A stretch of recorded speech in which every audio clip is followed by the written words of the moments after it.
Badge engineering. Probabil ați mai auzit acest termen. El se folosește atunci când o mașină poartă mai multe sigle. Poate fi în interiorul aceluiași concern, să zicem Volkswagen Up, Skoda Citigo, Seat Mii, sau când se realizează o colaborare între două concerne, Toyota și cu PSA. Să dăm exemplu, Toyota Aygo, Citroen C1 Peugeot 107. Poate fi și atunci când mașina poartă mai multe embleme în același concern, dar și în alt concern, spre exemplu Dacia Logan, Renault Logan, Renault Symbol, Mahindra Verito, Lada Largus, Nissan Aprio și așa mai departe. Nu suntem la prima colaborare de acest gen. În spatele meu se află noul Ford Tourneo Connect sau pe numele lui întreg Grand Tourneo Connect Active. Dar despre asta o să vorbim un pic mai târziu. Ford și cu Volkswagen au încheiat, după aproape 2 decenii, încă un parteneriat tehnologic. Mai țineți voi minte Seat Alhambra, Volkswagen Charan și Ford Galaxy. Ei bine, acum există un parteneriat tehnic ceva mai cuprinzător, pentru că Ford va construi Amarok pentru Volkswagen, va fi un Ranger cu o altă siglă, Badge Engineering. Volkswagen construiește Tourneo Connect, care este un Caddy. Transit Connect-ul încă e pe platformă de Ford, adică versiunea de marfă de la mașina asta încă e vechiul model pe platformă de Ford. Și Ford va folosi platforma MEB pentru modele electrice pe viitor. Platformă evident patentată de Volkswagen. Însă un detaliu foarte interesant confirmat de către cei de la Ford, mașinile vor fi ceva mai plăcute la condus decât modelele Volkswagen și, foarte important, vor avea discuri pe spate, nu tamburi. Rămâne să vedem primul model MEB, să vedem dacă așa este. Oricum, în spate avem un Ford Tourneo Connect, adică un Caddy, fix aceeași mașină, doar că e mai ieftin. O să vorbim despre avantajele acestei mașini în comparație cu Caddy, o să vorbim despre toate detaliile interesante. 7 locuri, poți să o iei în loc de Dacia Jogger, chiar dacă e mai scumpă. Abia aștept să vă prezint și nu uitați, hai să vedem de unde am luat mașina. Mai țineți minte de unde am luat Ranger-ul, care întâmplător e tot model care va folosi schema asta de Badge Engineering. De la ProLeasing Motors în Ploiești. Ei au și Ranger la test, au și Ford Tourneo Connect la test și de fiecare dată când am avut nevoie de o mașină, ei mi-au oferit-o și mi-au lăsat să fac material cu ea. Deci Ford ProLeasing Motors în Ploiești. Nu mai lungim, mașini cu Luci Popa începe.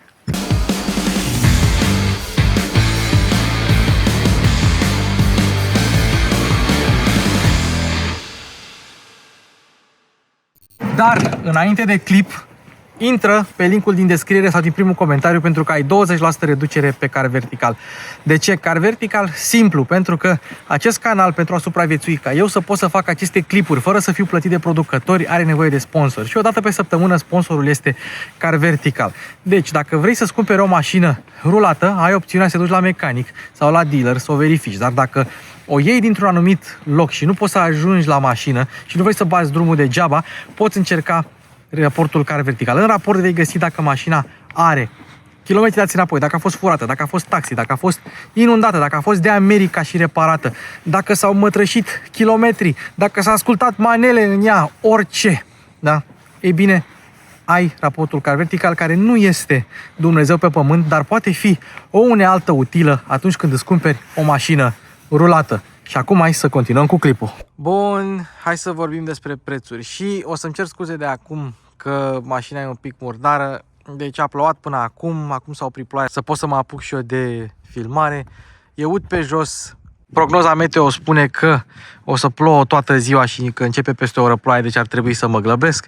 Deci dacă o spălam, cea mai apropiată spălătorie e la vreo 7 km de aici, deci n-am ce să fac, oricum la fel ar fi ajuns mașina. Bun. Hai să vorbim un pic despre ce e mașina asta, cât costă și care sunt niște avantaje față de Volkswagen Caddy.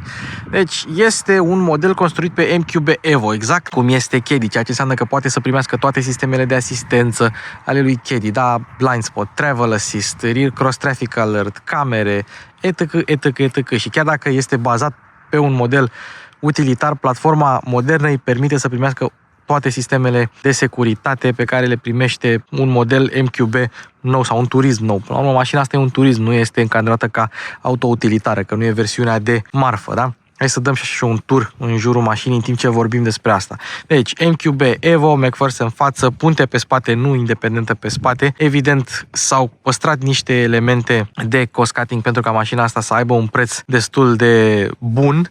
Și acum hai să vorbim despre prețuri. Un Caddy în echiparea de bază costă 27.948, deci 28.000 de euro, da? Ei, echiparea de bază la Ford Tourneo Connect este 26.300. Da? În echiparea Titanium, care este o echipare superioară echipării de bază de la Caddy, care este Life. Deci vine Caddy, Life, după aia California și după aceea Style. Ei bine, Titanium e cu Life. Un Life costă 30.000 la motorizarea de 1.15 benzină. Deci asta este cu 3.700 de euro mai ieftină ca preț de bază la echipări echivalente decât un Caddy. 3.700 de euro. Sunt niște bani importanți aceștia. Și vă mai dau un detaliu interesant. Prețul la promoție este de sub 24.000, 23.900. Deci, la echipări similare, bine, acum depinde și ce oferte o să-ți dea Volkswagen la Caddy. Tourneo are un preț promoțional acum de bază de la 23.900. Dar, dacă e să o luăm așa, preț de listă versus preț de listă, vine 6.000 de euro diferență între asta și Caddy fiind aceeași mașină, care sunt bani. Deci cine vrea un Caddy de pasageri, să țină minte acest lucru. Și acum hai să vorbim despre garanție. Avem o garanție Volkswagen 4 ani, 120.000 de kilometri, primii 2 ani sunt fără limită, dar anii 3 și 4 trebuie să se încadreze în 120.000 de kilometri, iar la Ford ai o garanție standard de 2 ani fără limită de kilometri. Însă, știți foarte bine că Ford îți dă garanția Ford Protect, o garanție extinsă la un preț oarecum ok, însă, spre surprinderea mea, la Tourneo ai a doua cea mai ieftină garanție extinsă după Fiesta la Ford. Să zicem că vrei să te duci în 5 ani și 200.000 de kilometri, 900 de euro. Să zicem că vrei să te duci în 7 ani și 100.000 de kilometri, 860 de euro. Deci dacă îți iei un Tourneo Connect, e și mai ieftin decât un Caddy, cu garanție extinsă de 7 ani, 100.000 sau 5 ani, 200.000. Evident, mai poți să mai ai 6 ani, 100.000, mai poți să mai ai 5 ani, 150.000 și au prețuri care variază. Dar, ia uite că mașina are avantaje față de un Caddy de pasageri.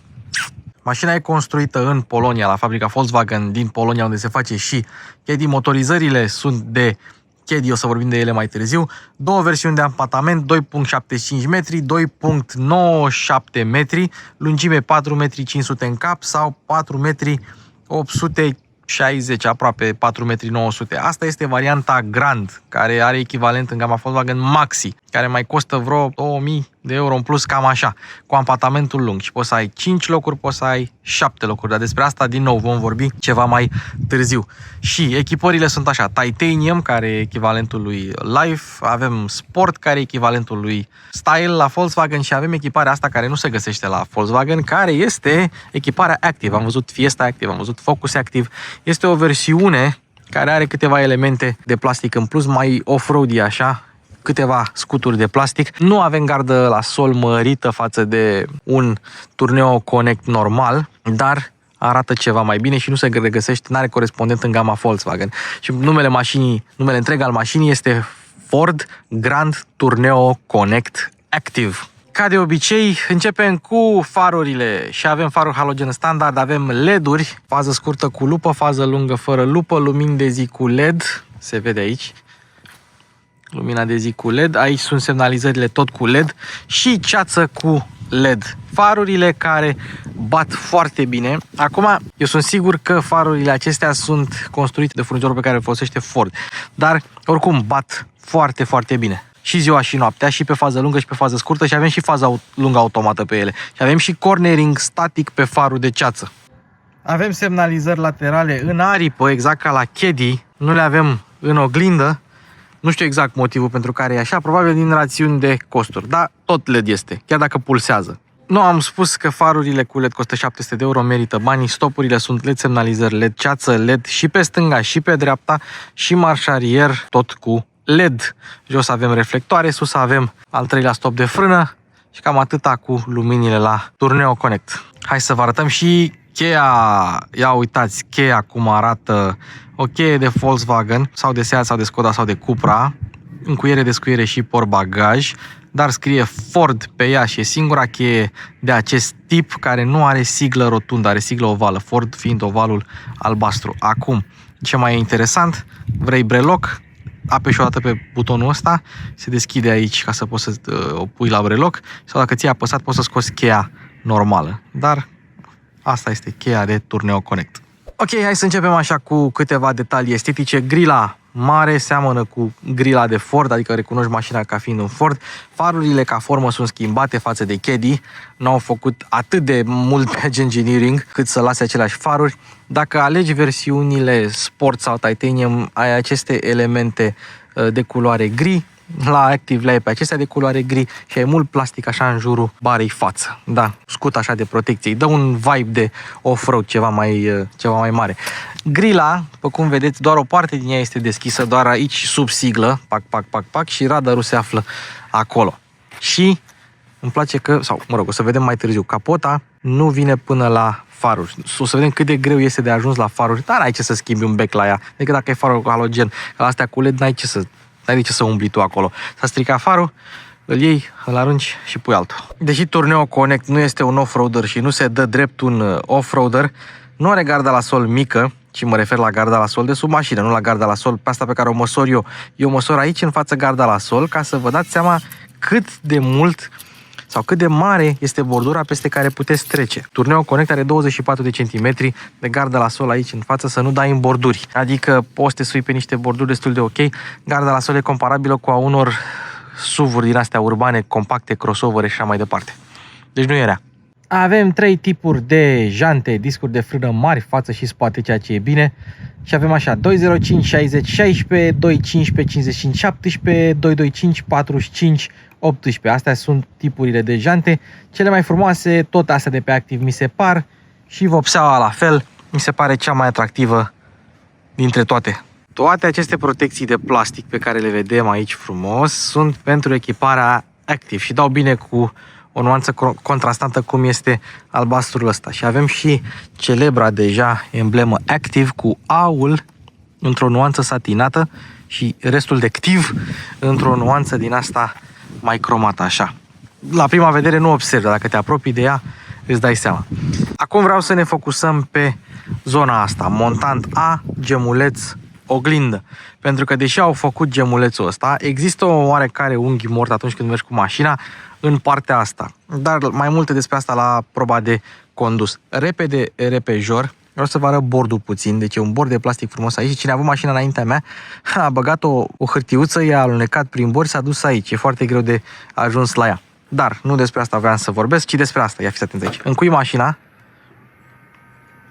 și oglinzile sunt rabatabile electric. Poți să ai și blind spot dacă ai pachetul de sisteme de asistență. Foarte frumos. Însă, cei de la Volkswagen sau Volkswagen, cum vreți să-i spuneți, au gândit o chestie. Fiind o mașină cu caracter utilitar și băgându-se prin spații strâmte urbane sau așa, au făcut un fail-safe la oglinzile astea, astfel încât, uitați, stai să vă arăt, motivul pentru care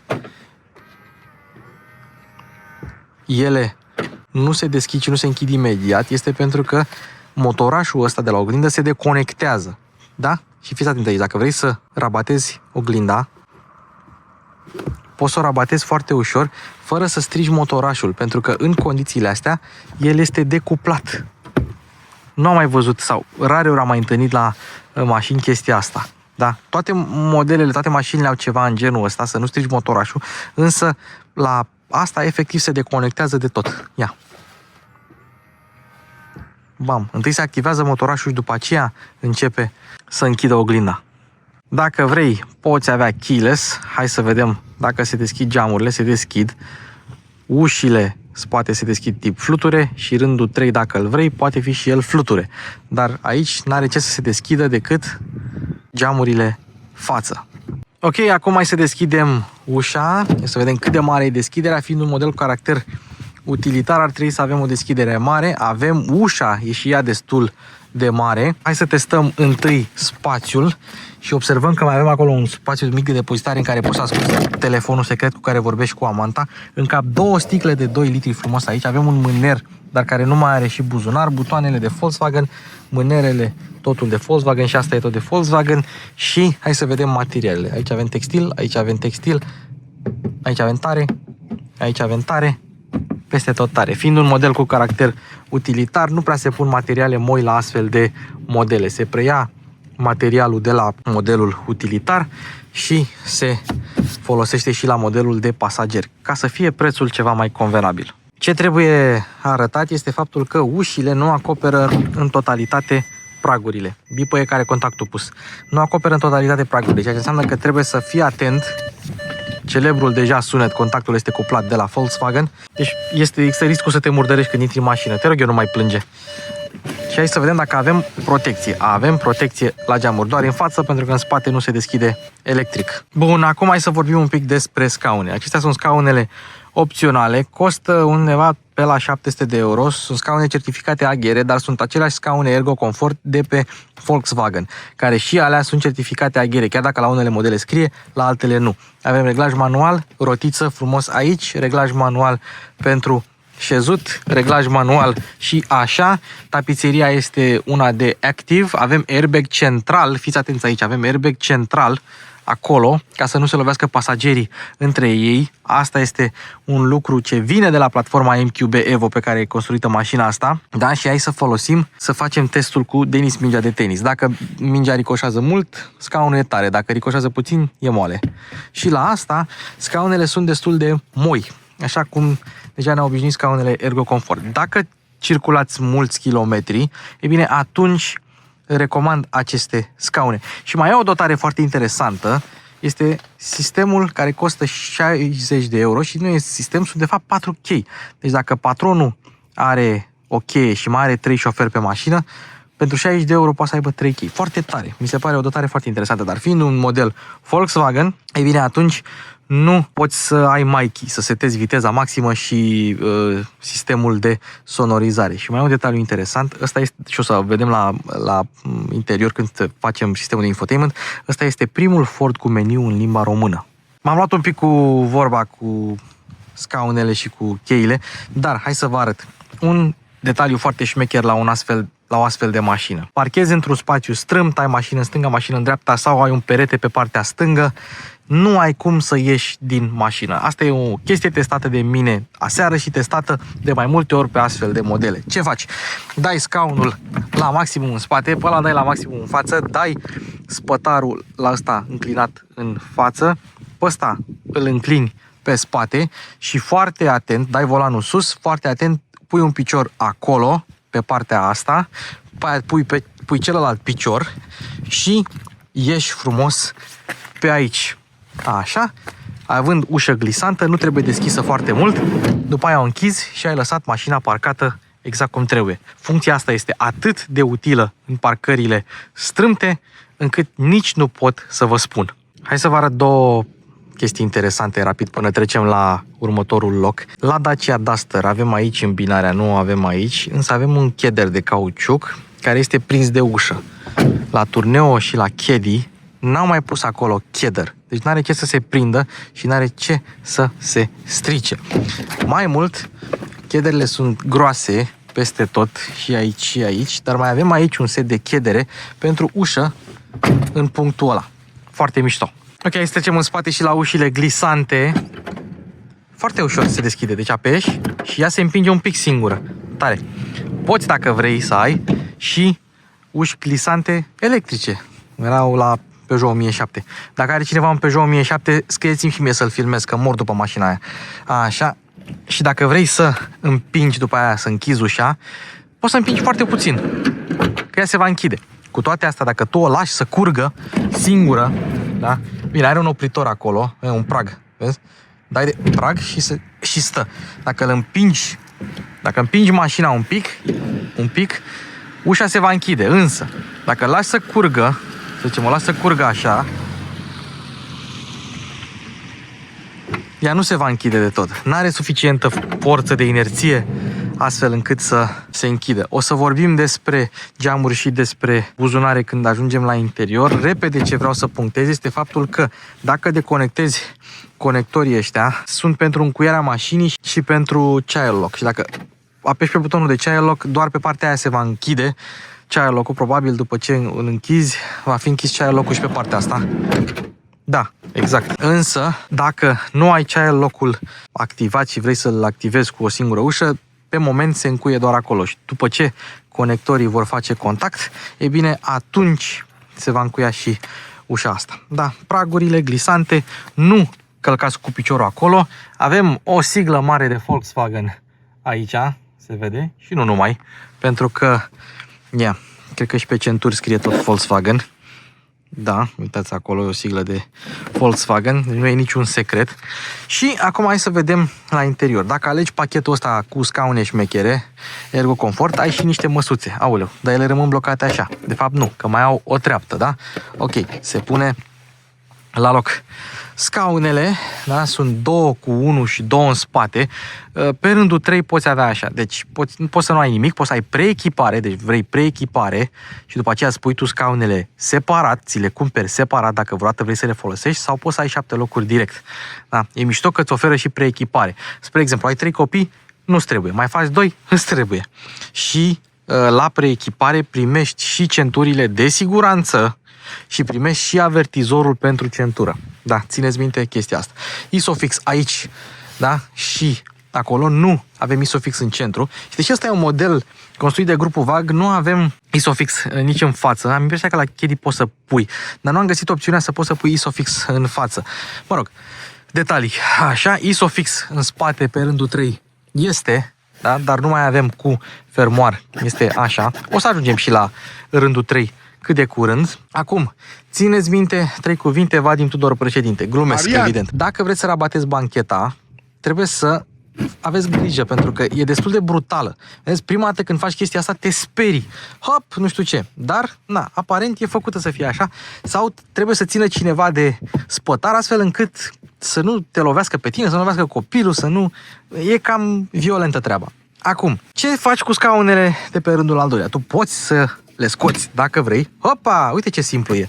Ta-na-na-na, și se țin de aceste mânere și se scot. Însă dacă vrei să folosești așa, să folosești spațiu din spate, mă rog, ce vrei tu să faci, dar vrei să nu dai scaunele afară, e foarte simplu aici. Apeși aici, așa, și ai nevoie cumva de 2 mâini pentru chestia asta, dar ele se ancorează acolo. Da, uite, așa se ancorează scaunele, vedeți, ca să nu se mai miște de colo-colo, că în mers ele ar cădea, dar ancorându-le acolo, sunt ancorate, ce să mai. Și dacă vrei să le scoți, trebuie să le scoți cu totul. Și scaunul din dreapta se ancorează în cealaltă parte, deci ai unul pentru bancheta cu 2 scaune și unul pentru scaunul individual. Și ușor de curățat. Dacă ai mulți copii, e foarte ușor de curățat zona asta, să ridici scaunele, da? Țineți minte, doar bancheta este glisabilă, rabatabilă, cum vreți să-i spuneți. Nu poți să reglezi scaunele pe șină față-spate. Ele sunt ancorate, sunt fixe. Fixe. Exact ca la Caddy-ul actual și exact ca la Caddy-ul trecut. Și ce mai e de spus aici, repede, până nu trecem la rândul 3 de scaune sau la portbagaj. Vedeți aici, avem un cârlic. Nu avem mânere, avem mânere la șofer și la pasager, dar nu avem mânere aici. Deci pasagerii nu au cum să se țină. Motivul pentru care n-au făcut chestia asta nu pentru că au fost gârciți, nu. Ci dacă stai acolo, e prea sus plafonul ca să mai mâneri și ai sta inconfortabil, nu ai sta confortabil. De asta, ăsta e motivul pentru care n-au pus, nu că s-au zgârcit ei că ar fi asta o dubă, că puteau să pună foarte ușor. Nu îi durea cu nimic, doar că fiind plafonul foarte înalt și avem și plafonul panoramic care costă undeva la 500 de euro, care eu cred că merită banii, nu aveau unde să pună. O să vă arăt când stau jos pe scaun, pe rândul 2, o să vă arăt că nu aveau unde să pună un mâner. Detaliu foarte important, vedeți că digul ăsta pe testate, dacă puneți o haină aici și după aceea închideți ușa, ușa o să-ți prindă haina. Deci dacă vreți să vă puneți haine aici, închideți ușa, deschideți-o pe asta, luați-vă geaca și agățați-o așa, pe partea asta.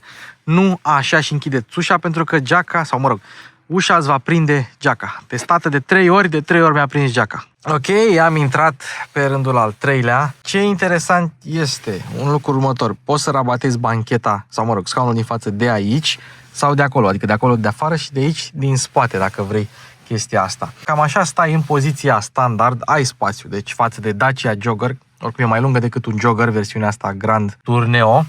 Da? Deci ai suficient spațiu pentru cap. Ai și pentru cap. Da? Deci ai mai mult de o mână sau o mână dacă ești scund. Oricum scaunul ăsta e pentru copii mai mult, dar poate să stea și un adult. Ce am observat la scaune? Tetierele sunt imense și au niște opritoare aici. Vedeți? Dacă vrei să le rabatezi ori de aici, ori din spate. O să vă arăt eu de unde. opritoare pentru când se pliază aici. Și se pliază cu șezut, dar nu doar spătarul. E un lucru interesant. O să vedeți probabil, de fapt, să vă arăt acum, că n-am nimic de ascuns. Ia uitați. Ei, din acest motiv, scaunul este mult mai sus decât rândul 2. Deci dacă stai pe rândul 3, vei sta mult mai sus decât rândul al doilea. Foarte mișto. De aici se rabatează dacă vrei să rabatezi din spate și dacă ai mâinile scurte și nu ajungi. Ce mai avem pe aici? Avem așa, suport de pahar pe stânga, suport de pahar pe dreapta, spații de depozitare, suport de sticle. Pe partea asta avem la fel, plus, fiți atenți aici, intră o sticlă de 2 litri. Și mai avem aici și boxele.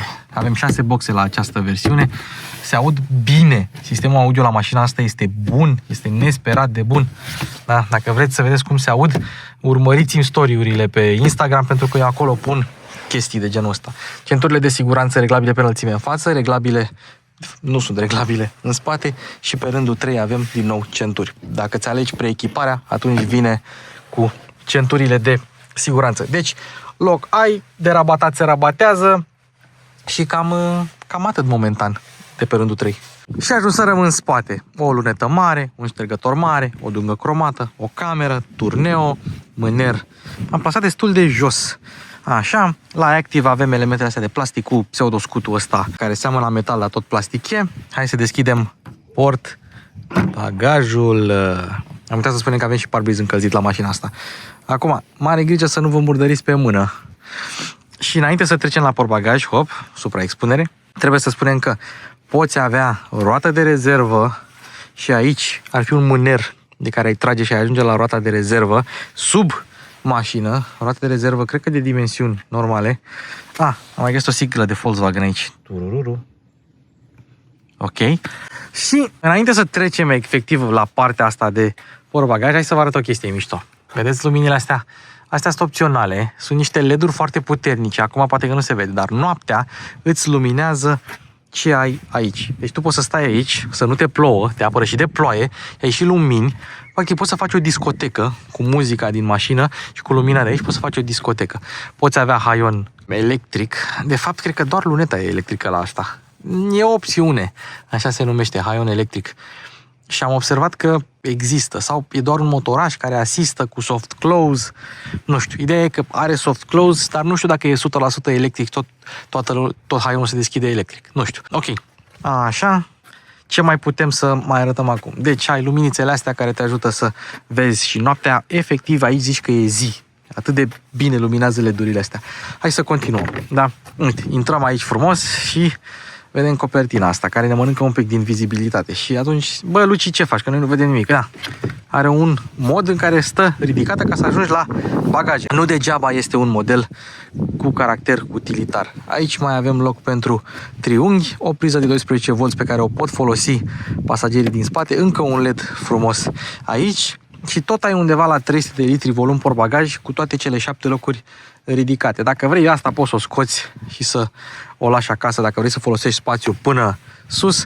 Și aici ai kitul de pană. Ta-na-na-na. Dacă vrei să rabatezi scaunul, foarte frumos să rabatezi de acolo, îl împingi frumos. Și dacă vrei să-l scoți, vii frumos aici și el se ridică ușor așa, iese cu totul, l-ai scos, la revedere. La versiunea cu apartament scurt ai 3,1 sau până la 3,1 metri cub spațiu de stocare. La asta, dacă îi scoți toate scaunele, 3,7 metri cubi de stocare. Ceea ce nu e rău deloc. Bine, edita mai mașină roaia, dar tot e bine. Mașina mai are două Volkswagenisme din astea. De exemplu, dacă n-ai contactul pus, numeri butoanele de pe volan, și dacă ai contactul pus și spui scaunele încălzite, dacă nu pornești motorul, scaunele nu vor încălzi. Dacă să nu tragă prea mult curent din baterie, probabil. Cine știe? Ideea e, dacă vrei scaune încălzite, automat motorul trebuie să fie pornit. Și atunci, care mai e scopul? Care mai e scopul? Mă rog, uite un detaliu care probabil v-ar fi scăpat la prima vedere. Ăsta este un produs făcut pe MQB, da, pe platforma MQB, care toate au bușoanele de rezervor pe dreapta. Fordurile, unele dintre ele, au pe stânga. Însă, Volkswagen Caddy și Ford Tourneo Connect au bușonul pe stânga, deși sunt MQB-uri. Un detaliu foarte, foarte rar. Și am impresia că și multivanul, care e tot MQB, tot pe stânga are. Motorină cu 7% biodiesel, și motorină sintetică. Mașina merge cu motorină sintetică. 50 de litri de motorină, 15 litri de AdBlue și, fiind un 2.0 TDI EA288 Evo, are dublă injecție de AdBlue. Au luat sigla de Volkswagen de pe capacul motorului, dar mai avem una acolo, mai avem VVAG pe aici. Nu au încercat să ascundă cum a făcut, de exemplu, Suzuki cu modelele Toyota. Acolo nu găsești o siglă de Toyota nicăieri. La Mitsubishi ASX, și vă recomand să vedeți și clipul ăla, găsești multe sigle de Renault. Interesant este că și aici găsim sigle de Volkswagen. În rest, compartimentul motor arată exact ca la Caddy. Antifonare la capotă. La 2.0 TDI, mai ales astea noi, au pus, cred că pe toate au pus. Sper să nu mă înșel. Avem un băț, nu avem amortizor, iar ca și gamă de motoare, exact aceeași precum la Caddy. Adică 2.0 TDI, în 3 variante de putere, 75, 102 și 120 de cai putere. Asta e varianta de top de 120 de cai putere și 1.5 TSI Evo cu 114 cai putere. La fel cum 2.0 TDI 75 de cai e cea mai puțin puternică versiune, așa și la 1.5 TSI 114 e cam cea mai slabă versiune, că și până și cea cu gaz are undeva la 130 de cai putere pe alte modele, dar ele nu se numesc 2.0 TDI și TSI, se numesc EcoBoost și EcoBlue, evident. E același 4 în linie, 2.0, TDI, cu injecție directă, cu turbină cu geometrie variabilă, e fix același motor. Doar că acum avem versiunea Evo. Evo, ce înseamnă? Evo înseamnă că a fost pregătit pentru Euro 6 de full și cred că va prinde și Euro 7. Ăsta este și motivul pentru care motorul a pierdut versiunea de 1,6 litri. Pe aia n-au putut să o facă să fie la fel de eficient, așa că exact procesul de care ne-am ferit cu toții, adică downsizing-ul este reversibil acum. 2.0 TDI-urile nu mai au 1.6, 1.4, TDI nu mai există. Renault se depărtează de motoarele de 1 litru și se duc către unele de 1.2, pentru că doar așa se pot apropia de normele de poluare mai noi. Deci, până la urmă, tot motorizările mai mari. Și Evo, în principiu, înseamnă 2 convertoare catalitice SCR. Unul pleacă imediat din motor, după filtrul de particule, are și el rol, primul are și el rol de filtru de particule, apoi mai avem unul după catalizator sub mașină. Da.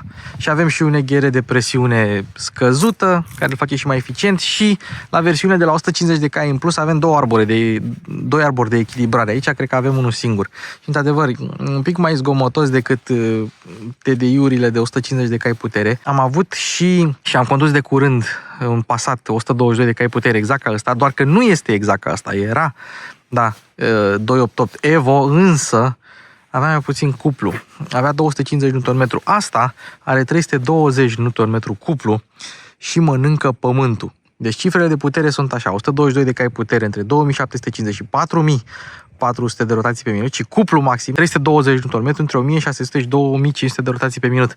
Vreau să vă spun că mașina asta mănâncă pământul pe reprize, nu pe 0-100, că face 100 în 12,5 secunde. Nu e o mașină ușoară. Are aproape 1700 de kg la gol, că e imensă, și se plafonează abia la 175 de km pe oră. Însă, cutia asta manuală are treptele atât de lungi, încât cu a doua și cu a treia, și probabil și cu a patra, ea mănâncă pământul pe reprize, efectiv, mănâncă pământul pe reprize. O să vedeți la proba de condus. Și aceasta este singura motorizare pe care o poți avea și cu tracțiune integrală, da? Acel Haldex de la Volkswagen. În schimb, pe celelalte nu poți, dar poți avea și cutia automată cu dublu ambreiaj DSG7, atât pe benzină cât și pe diesel, dar nu pe tracțiune integrală. La fel cum nici la modelele pe vremuri, cum era la Golf, nu puteai să iei 4x4 cu DSG, puteai să iei doar 4x4 cu manuală sau tracțiune față cu DSG. Da, abia aștept să vedeți cum merge motorul ăsta. Puțin zgomotos, dar de mașină cu caracter utilitar, chiar dacă avem antifonare la capotă, din cauza asta e un pic zgomotos. Și am uitat să spun că mai poți avea și un scut de protecție sub motor opțional, dacă vrei acest lucru și te duci prin off-road mai mult. Bun, și aceasta este o privire de ansamblu cu noul Ford Tourneo Connect. Înainte să trecem la detalii, Nelu Ciocanelu intră în acțiune. Da, dar deja parcă nu mai are rost. Da, să mai testăm pentru că materialele sunt tari peste tot. Sunt materiale de Chedi.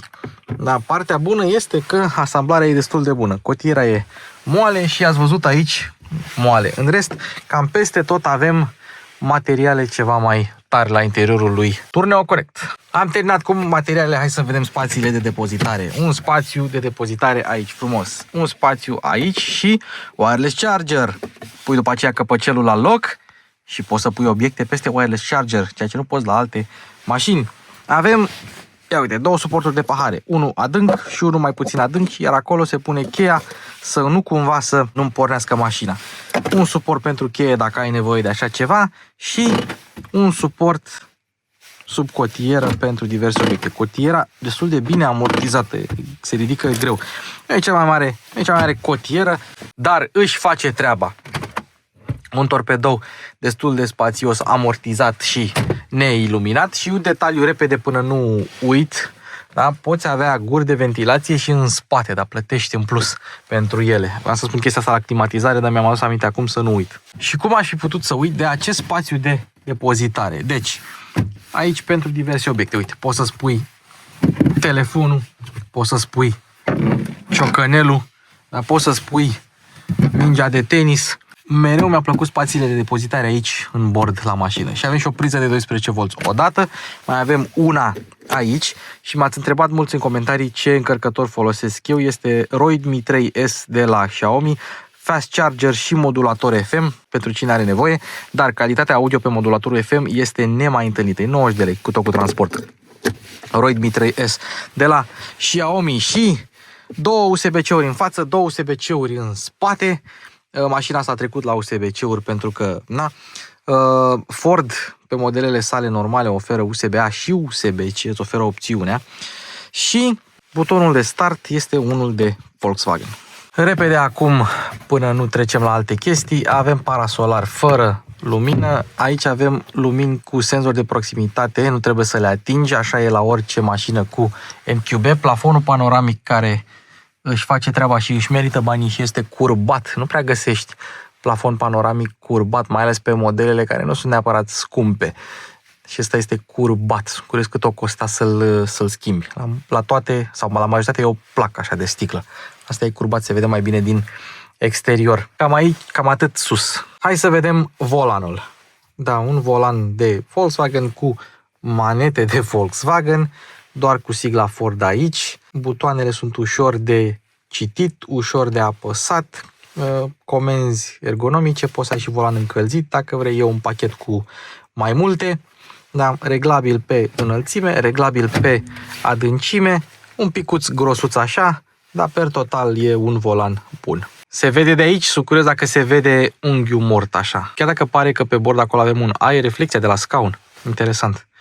Da, scaunele Ergo Comfort, am spus, moi aici cu pernuțe laterale tari pentru suport lateral, mă rog, foarte tari, dar suficient. Scaunele sunt bune, dacă nu ar fi avut reglajul pentru genunchi, atunci șezutul ar fi fost prea lung pentru mine. Dar scaunele Ergo Comfort, AGR, cum vreți să le spuneți, depinde de la ce producător le luați, sunt bune. Sunt unele din scaunele bune de pe piață pentru modelele din această categorie de preț și dacă faceți mulți kilometri sunt foarte recomandabile. Schimbătorul este preluat de la Ford, nu e preluat de la Volkswagen. Dacă ții automată, atunci vei avea muștucul ăla pe care îl regăsești la toate DSG-urile noi.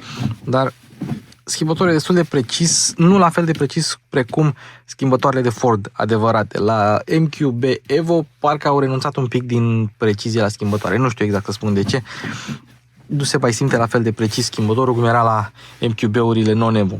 Frână de parcare electrică, auto hold și locul pentru cheie deja l-ați văzut.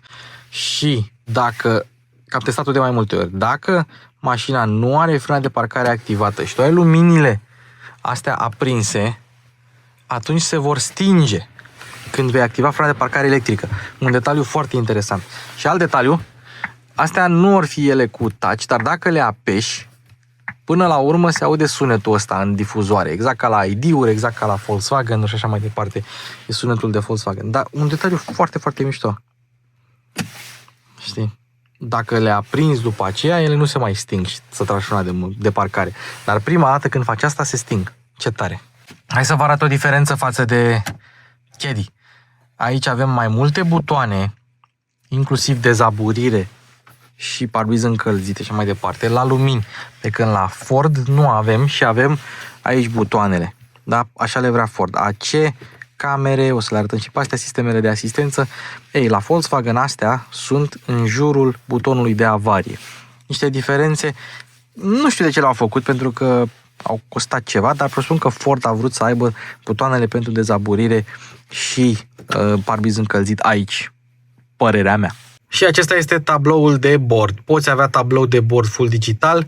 Ceasurile au culoarea albastră specifică modelelor Ford. În rest, tabloul de bord este de Volkswagen. Avem 5 avertizoare de centură, se văd acolo, în dreapta jos, pe ecran. Ei bine, alea sunt pentru locurile din spate, nu sunt pentru primele 5 locuri din față, nu. Sunt pentru ultimele 5 locuri din spate. Dacă vrei să umbli, este exact cum este autovehicul. Au pus o dubiță. Ce tare!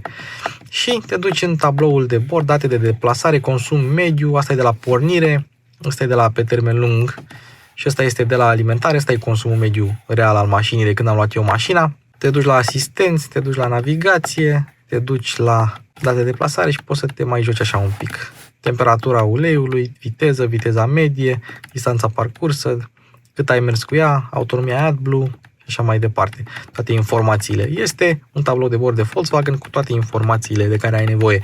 Inclusiv temperatura uleiului, foarte, foarte utilă. Și mai un detaliu. Dieselul ăsta se încălzește mediu, așa, nici prea repede, nici prea încet, dar se răcește greu. În sensul că dacă vrei să o pornești după ceva timp, apa va fi totuși la o anumită temperatură. Nu se răcește chiar așa de ușor. Scurt, dacă vrei să închizi gurile de ventilație, dai pe stânga și le-ai închis. Le deschizi așa și după aceea te joci cu ele cum vrei. Nu prea insist eu pe gurile de ventilație la mașini, dar acum am să insist. Și avem acolo, țâmburușul ăsta este senzorul de temperatură pentru climatizarea automată. Repede, 2 mențiuni mai am de făcut. 1. Poți avea și încălzirea auxiliară pe mașina asta, Webasto, cum ziceți alții, este doar compania care face acest sistem, nu este numele sistemului, deci încălzirea auxiliară și cu pornire, în sensul că poți să o pornești din casă și ea să pornească și să-ți încălzească mașina, dar și cu recirculare după ce ai oprit-o. Deci ai 2 tipuri de încălzire auxiliară și tempomatul. Aici avem tempomat normal, nu avem tempomat adaptiv. Lane Keep Assist-ul merge ok, nu are centrare, are doar Lane Keep Assist, te jonglează între benzi, te ține între benzi și tempomatul, dacă schimbi treapta de viteză, nu se dezactivează.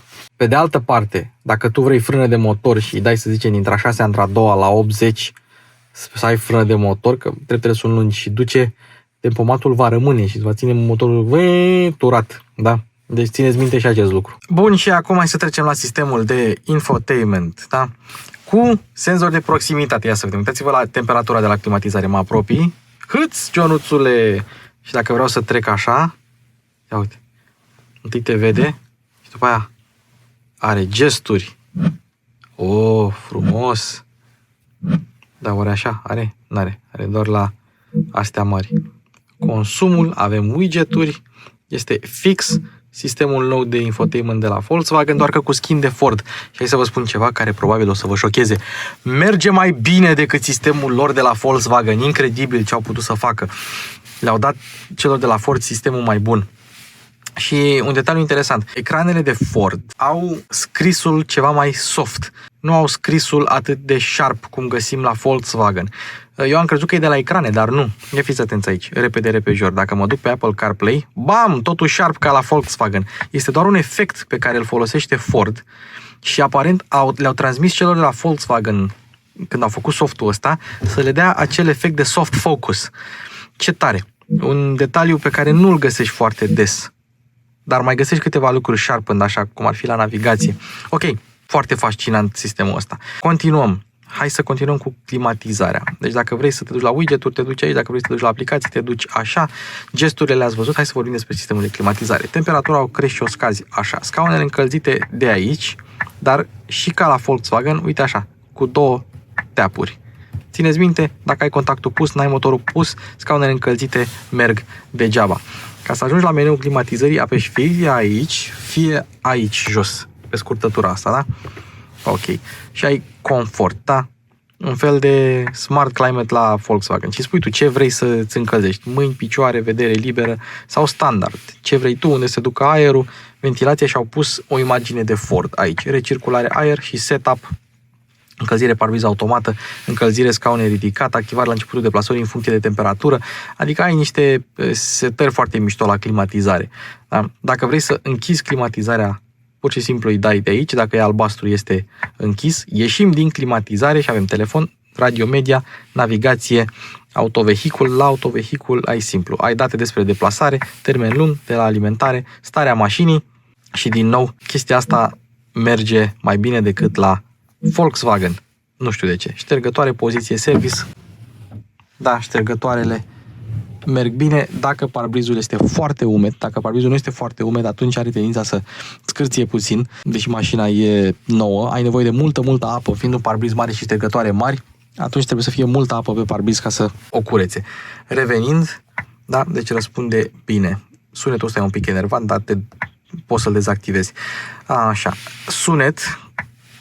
Din nou am spus că boxele se aud foarte bine. Revenind, asistență, setup, aici sunt toate setările, limba română, singurul Ford cu meniu în limba română. Ia stai să îl trec înapoi pe română. Limba se încarcă. Așa. Ieșim de aici, mergem la sistemele de asistență. Avem aici o setare pentru sistemele de asistență și aici, ca la Volkswagen, doar că altfel pus. Deci fie te duci aici, da, și le vezi pe toate, fie te duci pe fiecare. Pe distanța, frânării de urgență, da, pentru lane keep assist, da, pentru detectorul de oboseală, alertă șofer. Foarte mișto. Îmi place că ai drumul și ce face fiecare. Dar la Volkswagen e similar, dar nu e imaginea făcută așa. Sunt curios de ce n-au păstrat-o. Dar e mai... Asta e 2D, la Volkswagen e 3D. Nu e niciuna mai bună decât cealaltă. Aceste butoane de temperatură nu sunt iluminate. Volumul îl aveți de aici, da? Nici el nu este iluminat. Dacă vrei să dai pe mut, nu poți să dai decât așa. Să dai așa sau să dai pe pauză. Sau să ții apăsat pe butonul de volum. Nu ai opțiunea asta să dai pe mut direct. Și hai să vedem și camera de marșarier. Avem o cameră de marșarier cu indicații dinamice, cu senzor de parcare, cu 2 unghiuri dacă ai nevoie de așa ceva și cu diferite setări. Setări, senzor de parcare, funcție, frânare, manevre, luminositate, coloristică, contrast și așa mai departe.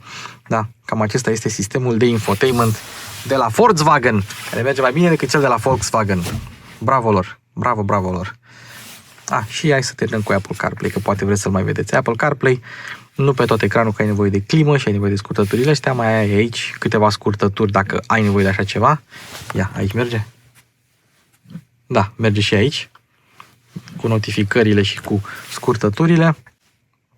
Și un Apple CarPlay care merge bine. Ia, Apple CarPlay merge așa? Că n-ar trebui să meargă. Îmi vede mâna, dar nu merge. Așa, răspunde bine Apple CarPlay, tot ce vrei.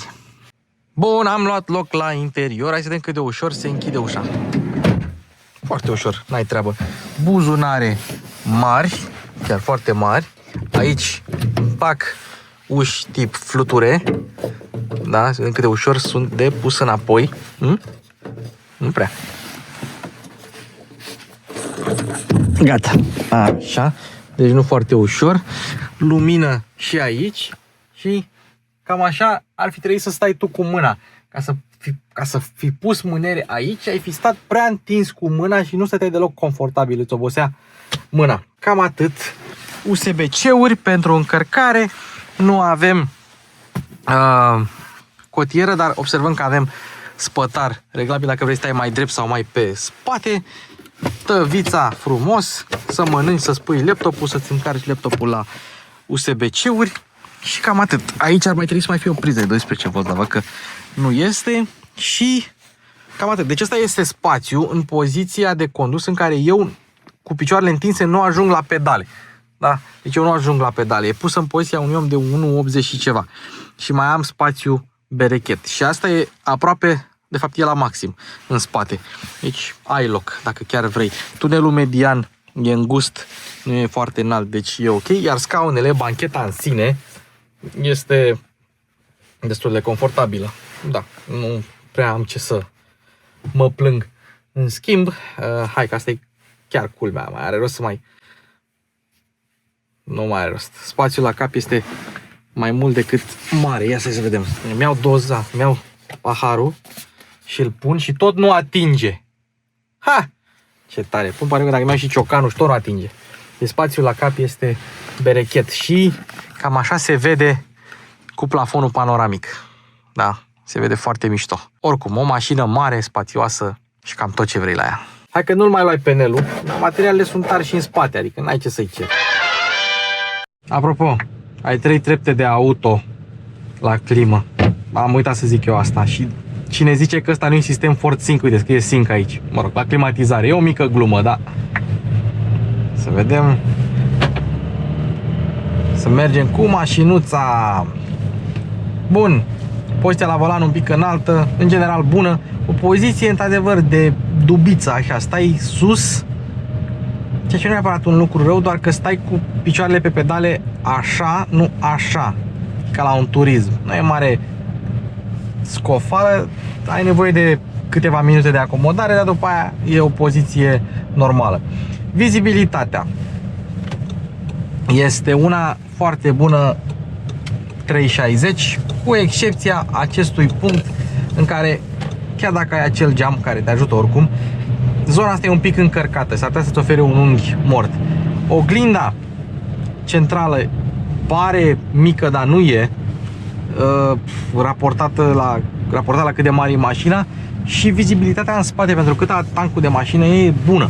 Și oricum în oglindă, în lunetă vezi, și ștergătorul de lunetă merge foarte bine.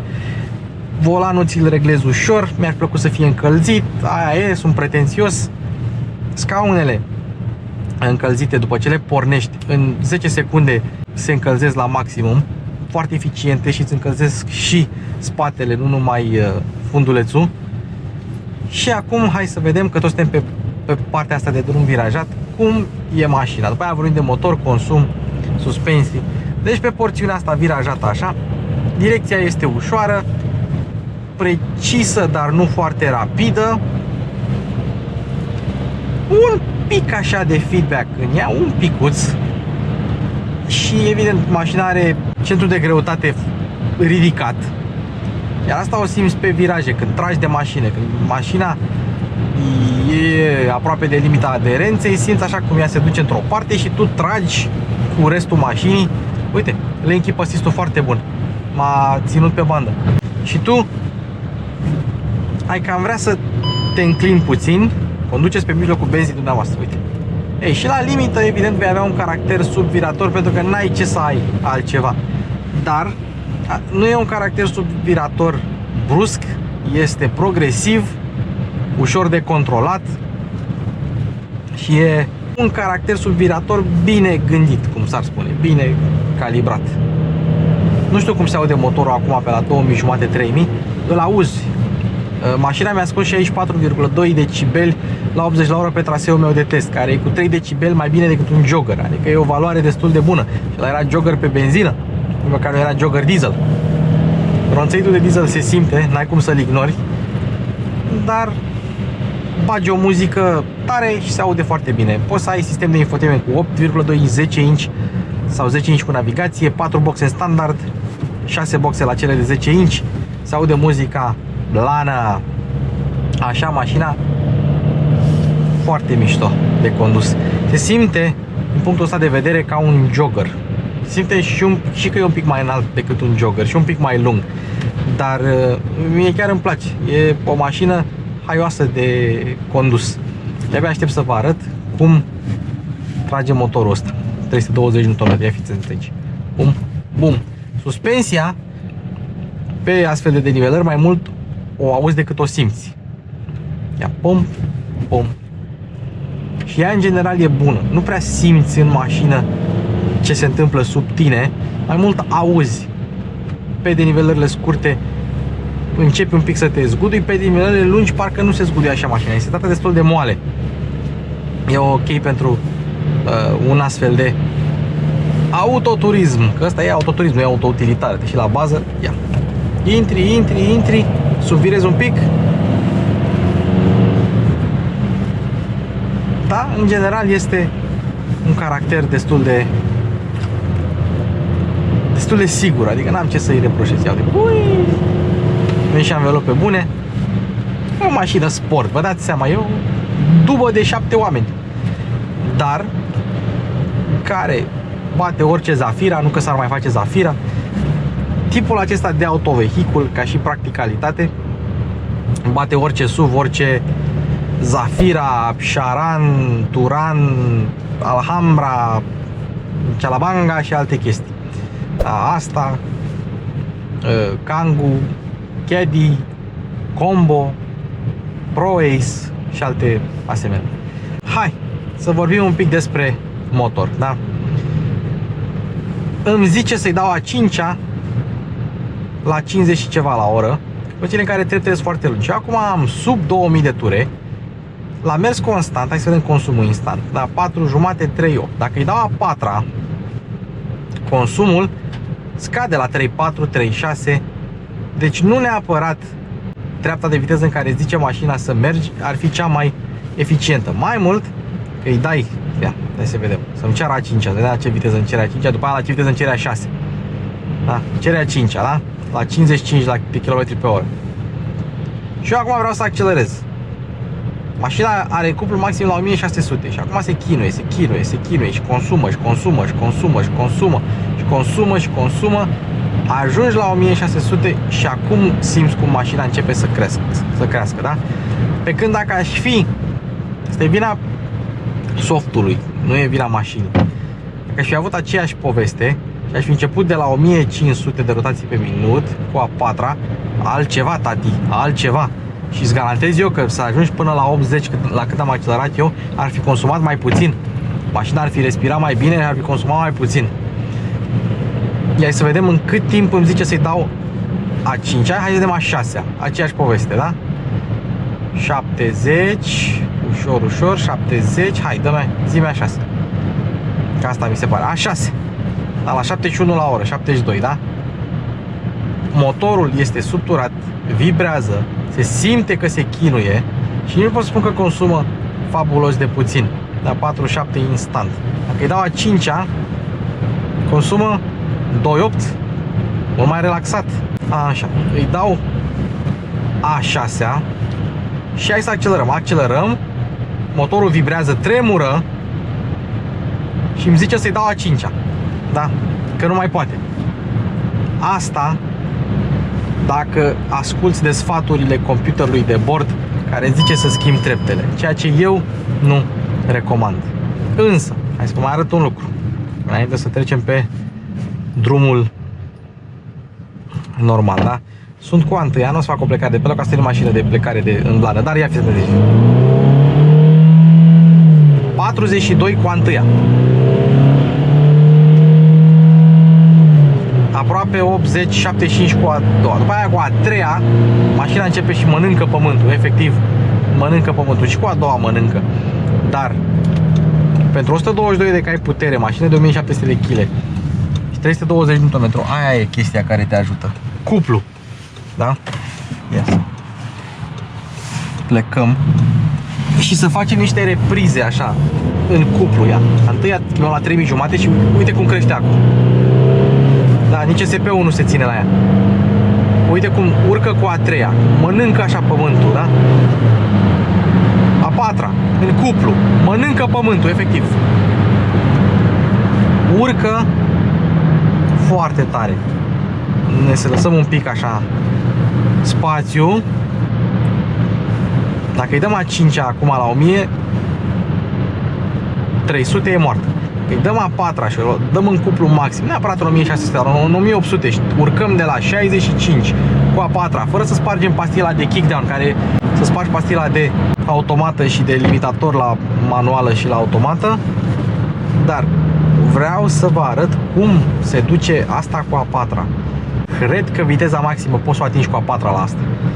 Deci dacă la Polo-ul de 95 de cai prindeai 205 cu a patra, sigur și la asta e la fel, că a 5-a și a 6-a sunt prea lungi. Prea lungi. Ia să vedem. Eram între a patra, da? La 2000 de ture între a patra. Uite, ai 1400 la 50 cu a patra.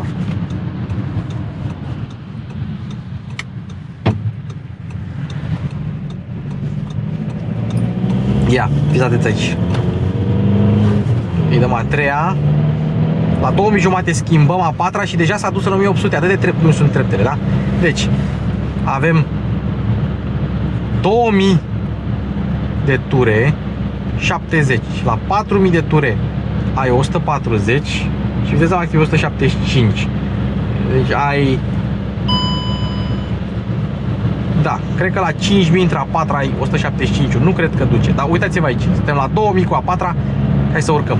De fapt nu, facem altceva. O lăsăm la 1600 în cuplu maxim, da? De la 60 cu a patra, ia să vedem cum urcă. Uite cum urcă în cuplu. Cât cuplu are și cum urcă cu a patra. Uite. Se duce, se duce, se duce, se duce. Nu obosește. Eu n-am schimbat treapta. Nici acum n-am schimbat-o. Gata, o las așa la 150. Deci asta cu a patra și până la un punct cu a treia mănâncă pământul, efectiv. Nu trebuie să schimbi treapta de viteză. Asta înseamnă dubiță cu motor, cu cuplu. Foarte tare. Vrei să faci o depășire cu asta? Du-o în plaja de cuplu. Poți să o lași și cu a patra, dar uite, dacă îi dau a treia, da, la 80, urcă, n-are treabă. Ok, un pic zgomotoasă, da. E normal pentru o astfel de mașină. Se duce, se duce, se duce. Uite, chiar și cu a 5-a, da? 5-a. Tot urcă. Dar se vede că e treaptă supraunitară a 5-a. Se vede. Nu ai cum să prinzi viteza maximă cu a 5-a la asta. O prinzi cu a 4-a la 5000 aproape. Foarte tare. Hai de aia 6-a la 100, îi pui pilotul și merge așa frumos ca dubițarii. Și cu această ocazie încheiem acest clip. Mulțumim Pro Leasing Motors Ploiești. Mergeți cu mașina asta să vedeți cum trage. Ia să vedem, a crescut consumul. Temperatura la ulei 102, consum mediu 6,2 de la alimentare. A crescut puțin, dacă i-am dat un pic. Uite tot asupra. Ha! Mulțumim Pro Leasing Motors Ploiești. Duceți-vă și testați această mașinuță. Foarte tare, foarte, foarte tare. Mulțumim Car Vertical că ne sponsorizează canalul. Ne vedem data viitoare, ne vedem în rubrica de comentarii. În descriere aveți grupul de Telegram cu abonații și o grămadă de linkuri mișto în descriere, reduceri, coduri și alte chestii. Eu vă pup, eu am fost Luci Popa. Ne vedem data viitoare. Oficial, mașini cu Luci Popa se încheie.